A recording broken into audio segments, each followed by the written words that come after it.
Olá, irmãos. Vamos ao nosso próximo episódio. A parábola de hoje, muito conhecida, parábola da grande ceia ou grande banquete. Está no livro de Lucas, capítulo 14, a partir do verso 16. Vamos ao texto. Ele, porém, respondeu: certo homem deu uma grande ceia e convidou muitos. À hora da ceia enviou o seu servo para avisar aos convidados: vinde, porque tudo já está preparado. Não obstante, todos, a uma, começaram a escusar-se. Disse o primeiro: comprei um campo e preciso ir vê-lo. Rogo-te que me tenhas por escusado. Outro disse: comprei 5 juntas de bois e vou experimentá-las. Rogo-te que me tenhas por escusado. E outro disse: casei-me e por isso não posso ir. Voltando ao servo, tudo contou ao seu senhor.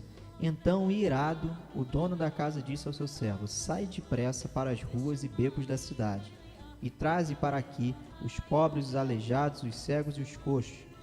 Depois lhe disse o servo: Senhor, feito está como mandaste, e ainda há lugar.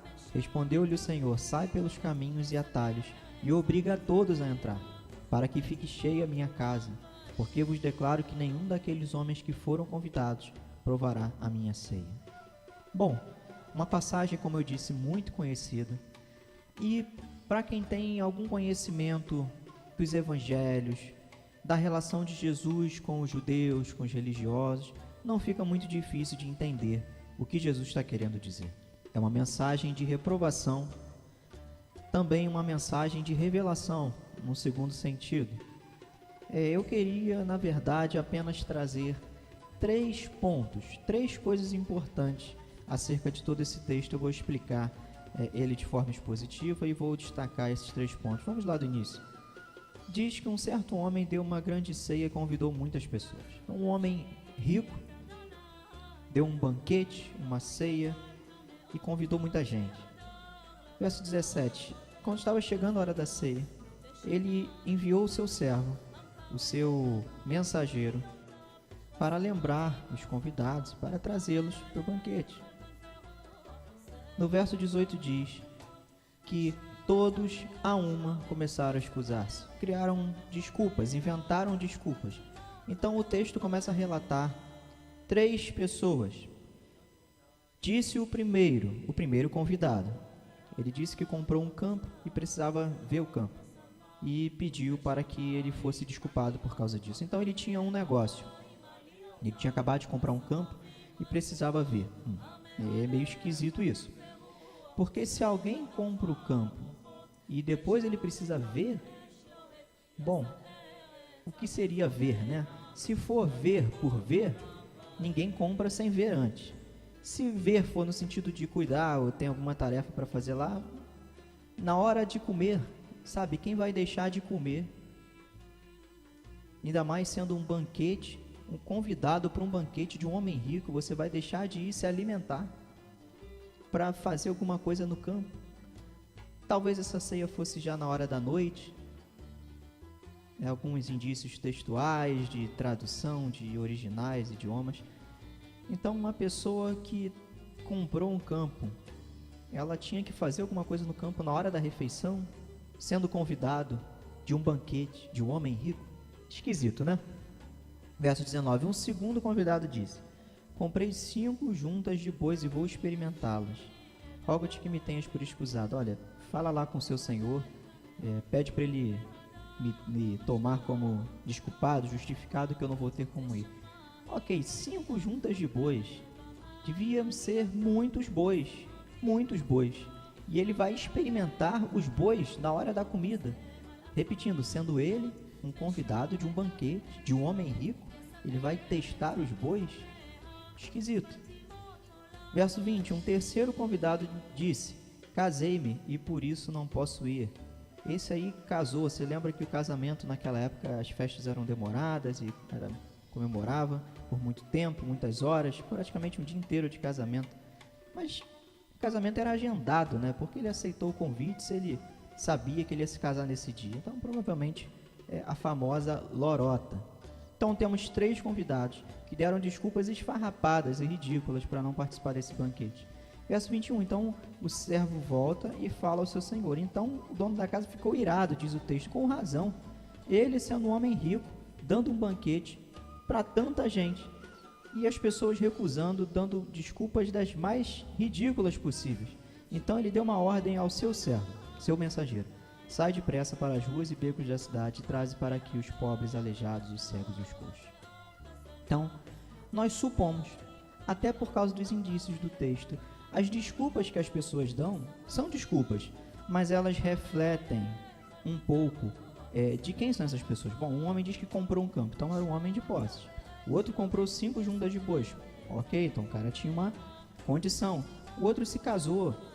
Tudo bem, não dá para cravar, né, dizer que ele tinha condição como os outros, mas tinha posses, né? Então, agora esse segundo grupo de convidados são pessoas pobres, aleijados, cegos e coxos.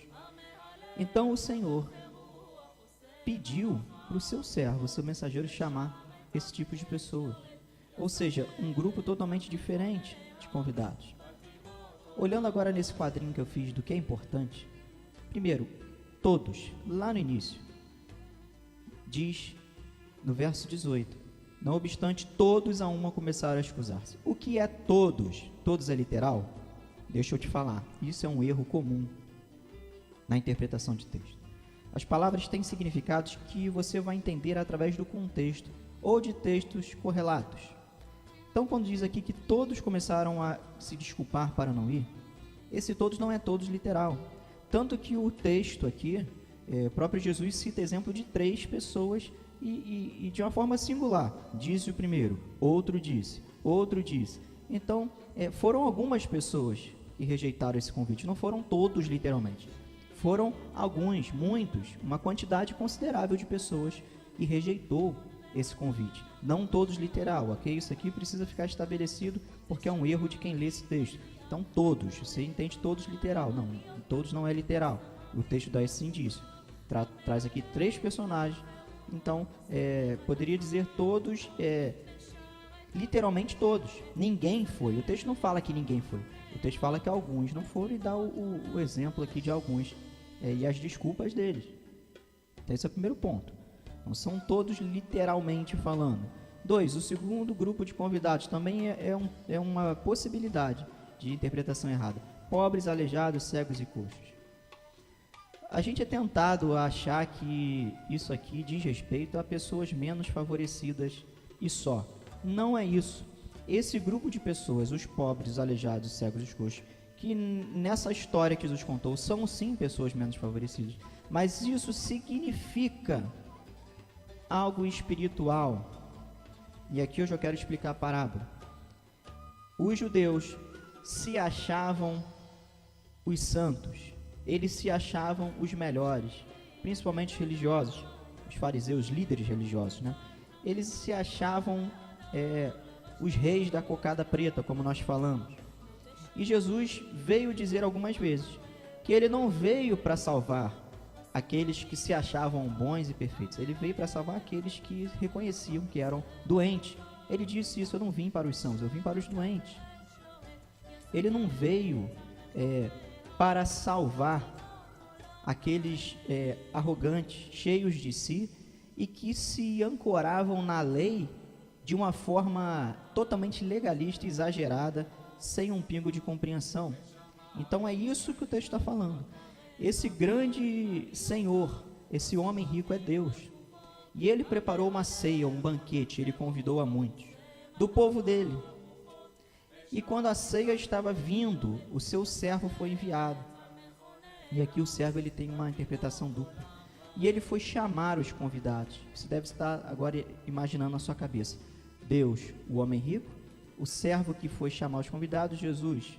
Essa seria a alegoria mais cabível. E como eu falei, o servo tem papel duplo, esse seria o primeiro papel do servo.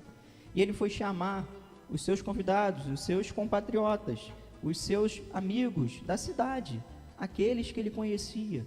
E eles não foram, mas nem todos foram, ok? Alguns foram. E o texto segue. Ele ficou irado e resolveu chamar um tipo de grupo de pessoas não quisto, que ninguém imaginava que um homem rico iria chamar para dentro da sua casa para um banquete. Pobres, aleijados, cegos e coxos. São aqueles que Jesus veio trazer a mensagem, o evangelho da salvação. As pessoas rejeitadas, aquelas que os religiosos, os líderes religiosos olhavam e falavam: esse é um pecador. Lembra da mulher? Devemos apedrejá-la? Jesus fala que não tem pecado, atire a primeira pedra. Esse tipo de pessoa, como a mulher que Jesus veio salvar. Aqueles que são pobres, aleijados, cegos e coxos no sentido moral e espiritual, para aquela outra camada, entre aspas, super santa. E seguindo o verso 22, depois disse-lhe o servo: Senhor, feito está como mandaste, mas ainda há lugar. Senhor, eu fui lá na rua e eu achei pobres, aleijados, cegos e coxos, todo mundo que o Senhor pediu para eu trazer. E está todo mundo aqui. Lembra? Todo mundo, é uma expressão, né? E esse pessoal está aqui, mas ainda tem lugar. Respondeu-lhe o Senhor: sai pelos caminhos e atalhos e obriga a todos a entrar, para que fique cheia a minha casa. Olha que legal. Deus, o Senhor rico, preparou um banquete. Mandou o seu mensageiro, Jesus, para chamar o pessoal ali da redondeza. Os não queridos, os não quistos, os pobres, aleijados, cegos e coxos, moral e espiritualmente falando. Agora o mensageiro voltou ao Senhor e falou: Senhor, missão cumprida, mas ainda tem lugar. Então o Senhor dá uma segunda missão para o servo, e aqui entra o segundo significado do servo, agora o Espírito Santo. Sai pelos caminhos e atalhos, ou seja, vai mais longe, vai pelos caminhos e vai pelos atalhos, e obriga a todos a entrar para que fique cheia a minha casa. Olha só, tinha mais espaço na casa do Senhor, e ele vai mais longe chamar gente diferente. Consegue captar a mensagem do Evangelho se expandindo pelo mundo? E algo interessante, a missão do Espírito Santo, verso 23, sai pelos caminhos e atalhos e obriga a todos a entrar. O terceiro ponto importante, a missão do servo, aqui figurando o Espírito Santo, obrigar a todos a entrar. Quem são esses todos? São todos literalmente falando? Não. É uma quantidade grande de pessoas. E esses que o Espírito Santo olhar e sondar, ele vai obrigar a entrar. Nossa, Leandro, e o nosso livre-arbítrio? Não, meu querido, não existe livre-arbítrio. Existe a livre agência, existe uma liberdade carente e quase nula que nós temos, porque o homem sem Deus, ele é escravo do pecado e o seu pendor dá para a carne. Então ele não sabe fazer nada além de pecar. Mas o Espírito Santo, como disse a palavra, ele é aquele que convenceria o homem do pecado, da justiça e do juízo. A Bíblia não fala que o Espírito Santo ia tentar convencer alguns. A Bíblia fala que ele iria convencer. Isso é um fato, isso é uma realidade inegável. O Espírito Santo convence. Ele compele a entrar nesse banquete. Em algumas traduções tem compele. Ele obriga, ele constrange em algumas outras traduções. O Espírito Santo guia, ele leva, ele convence, ele direciona, e ele não falha nessa missão. Vê? Para que fique cheia a minha casa, porque eu vos declaro que nenhum daqueles homens que foram convidados provará a minha ceia. Daquele primeiro grupo, aqueles que rejeitaram, eles não vão participar da ceia, em hipótese alguma. Mas daquele primeiro grupo, alguns foram. E a gente deve se lembrar: Paulo, Pedro, Tiago, João, do barquinho, né, como a gente fala. Quantos judeus se converteram? Lá em Atos, quando Pedro prega, 3.000. Depois mais não sei quantos mil convertidos, batizados. Quantos judeus se converteram ao Evangelho de Cristo? Muitos, mas nem todos. E o servo, na figura do Espírito Santo, foi mais longe, buscar mais convidados, e ele compeliu esses a quem ele achou. Não todos, mas aqueles a quem ele achou, aqueles a quem ele quis levar para dentro da casa e do banquete de Deus, do homem rico, do Senhor. Ele levou, ele convenceu, ele constrangiu, ele não falhou nisso. O Espírito Santo é o Espírito de Deus, ele não falha, ele não tenta convencer, ele não tenta regenerar, ele não tenta santificar, ele não tenta guiar a toda a verdade. Nada disso é tentativa, isso tudo é certeza absoluta e concreta. O Espírito Santo é aquele que faz nascer de novo da água e do Espírito. Ele nos obriga a entrar nesse banquete de uma forma que só Ele consegue. É o que nós chamamos do chamado eficaz da graça irresistível. Amém? Esse é o texto. Pura e simplesmente, nosso Deus preparou um banquete, preparou uma festa, preparou uma mesa onde podemos nos regalar eternamente. Ele preparou um plano de salvação. E Ele enviou o seu servo, seu Filho Jesus, para o seu próprio povo judeu. Mas muitos rejeitaram, outros receberam. Depois disso, Ele enviou o seu servo novamente, figurando o Espírito Santo, para ir mais longe e buscar mais gente, porque ainda tinha lugar.